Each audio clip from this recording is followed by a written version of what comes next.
Hello everyone and welcome to this video. My name is Abu Mesarosh, aka Bundesliga. I also do the Bundesliga Bulletin newsletter, which you can sign up to get all kinds of obscure and analytical and obviously headlines of the Bundesliga as well. So I decided to make a video on der Klassiker, but focusing on two parts. First part was about corners and crosses, and second part was how Niko Kovac was able to use his sort of Frankfurt roots and the Salzburg Red Bull roots of pressing and counterpressing to overcome Dortmund and basically just suffocate them. So as you've probably seen in the Frankfurt days, at least, he loves the counterpressing and pressing game, and this is what he chooses to do in big games. He loads his lineups with Javi Martinez, Thomas Müller, Gnabry, all kind of guys who are smart, athletic, love to press. Thiago is also, not somebody that you think of this way, but he's excellent at this as well as many other things. So this is what he does, Kovac, in big games, and this can be successful. I mean, I think even the Liverpool games, as unsuccessful they were, the pressing and counter-pressing parts were definitely the best parts of Bayern's game, and it's probably the part of the tactics for Kovac that have been the most successful and most dependable, and is kind of who he is as a coach. A lot of times, he talks a lot about aggression and fighting and those kind of things that can wear thin, but in this game it worked fantastically and really suffocated Dortmund and really discouraged them. So the way he did it was that he had a flexible formation in terms of pressing, using a 4-2-4, 3-4-3, 3-3-4, depending on what was needed for the situation.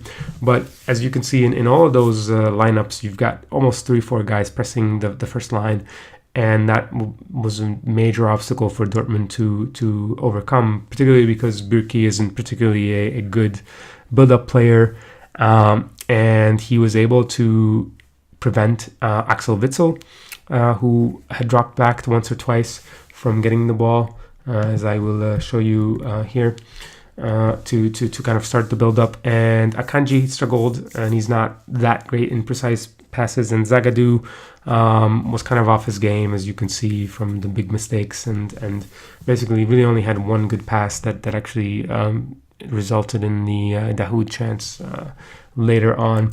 So basically Kovac wants to not allow the ball playing center backs to get out, nothing for the keeper, just playing long balls, squeeze the field, those kind of things. And here's the counter pressing. They even started it in the second minute of the game on a throw-in. So the Alaba will take this, launch this throw-in, and then you can see like almost half the Bayern squad will just run and counter press on all these aerial duels, from Javi Martinez to Müller. Lewandowski actually does an amazing job here, and in the end the ball will call to Akanji, and he's going to try to kind of weakly head it to Delaney, which is fine, and Delaney is supposed to switch the play here. But what actually ends up happening is that he is pressured or counter-pressed here by Lewandowski, and his clearance doesn't really make it to Brun Larsen. But look at the distance that Thiago covers to Brun Larsen and intercepts the ball as he does, and Lewandowski is still in full sprint, so he's now overtaken Delaney, and as you can see, there's a 3v2 with him and Müller and Gnabry against kind of the recovering Akanji, but mostly against Zagadou and Diallo, and this will actually end up in that Müller will release Lewandowski, who will get either pulled down or muscled off by Diallo, but no call. But you can see the aggressiveness already that Kovac has used, ironically, against Jurgen Klopp's former team, the sort of modern founder of counter-pressing.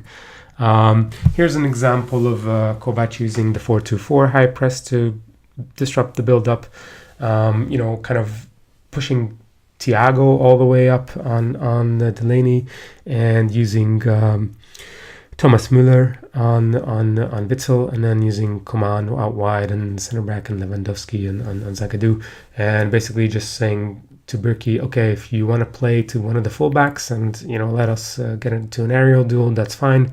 Alaba can get there, so can Gnabry on the other side, and they can help out. Here's the situation I mentioned before, which is discouraging Axel Witsel from building out of the back. In this time, Bayern are in a 3-4-3 shape because Witsel has dropped back to pick it up. And you can see here that this time Gnabry is on the right side, Lewandowski is on the left, and Müller is on the middle. And Bürki plays the ball to Witsel, but he really can't go too quickly with it because Müller is excellent at closing people down. So Witsel obviously would probably want to turn to his right, but Müller is forcing him to his left. So Witsel will actually end up passing it out to Zagadou, and I think this pass will go out of bounds from Zagadou to Diallo. So that's another look that they gave Dortmund. And here's another one where they do a 3-3-4.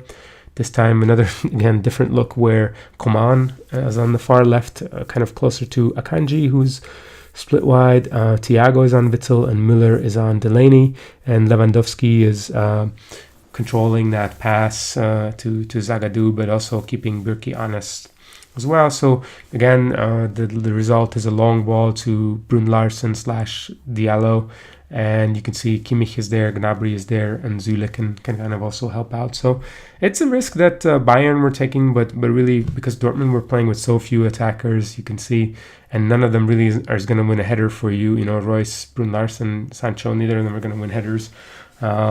It's going to be tough for them to win these kind of battles. And finally, just want to touch on the last part, which is, you know, when the game was ended by a pressing situation, but, you know, nothing that was all that super forced or anything. But here you can see that in the back, I want to just start from there, just describe that play for you, because the front part of it is going to be pretty obvious once Sancho makes the back pass under pressure from Gnabry to Zagadou, and Lewandowski is just going to steal it. But on the back end, you can see Royce is covered by Süle and Martinez, so there's 2v1 there. Kimmich is there with Diallo, who's going to make the run, and Gnabry has switched nicely. Delaney is well covered by Thiago, and Witsel has Martinez there on him, or actually Thomas Müller, on him. So again, like plenty of cover on the back post as well. So really, really nicely done there. Obviously this is actually a pretty elementary mistake by particularly Zagadou, because he really could have taken a touch forward. I mean, you can see the space in front of him, could have adjusted his body position, could have just passed the ball back to Bürki, could have just hit it long up here. Could have just hit it across diagonally, or even just floated it to Akanji, but kind of chose the one pass that Lewandowski was sitting on, and really reminded of me of kind of the NFL. Lewandowski, kind of like a lineman who, or maybe a cornerback who sat on the route and picked it and went in and wonderfully chipped it over Bürki and effectively ended the game after 21 minutes. So that was part 2 of my video on pressing and counterpressing by Niko, Kovac and Bayern in the 5-0 victory on Borussia Dortmund in the Klassiker, which more or less, I think, decided the title. So if you like these, make sure to follow me on Twitter at BundesPL. You can read my newsletter at the Bundesliga Bulletin. You can sign up via email. And that's pretty much it. Thank you for watching. This is Abu Mesar signing off.